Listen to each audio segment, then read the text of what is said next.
আসসালামু আলাইকুম। কত কঠিন একটা হাদিস শরীফ দেখেন। যারা গুনাহ করে, অপরাধ করে, অন্যায় করে, তারা কেন ভালো পথে আসতে পারে না জানেন? কারণ আমরা যখন গুনাহ করি, পাপ করি, তখন আমাদের আপনার রুহের মধ্যে নাকি কালো ছিদ্র হতে থাকে, মানে কালো দাগ পড়তে থাকে।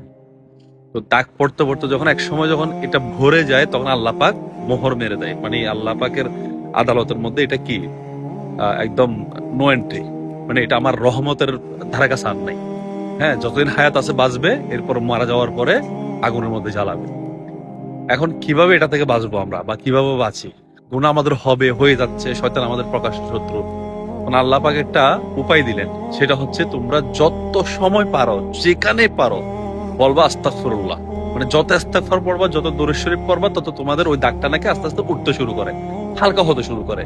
আর যখন আমাদের ওই দাগটা কমে যায়, তখন আল্লাহ পাকের রহমত আবার আমাদের উপর পড়তে থাকে, এবং আমরা আবার বুঝে আসি। আমরা ভুল করলে আবার বুঝি, চিন্তা করি, না আমার এটা ভুল হয়েছে।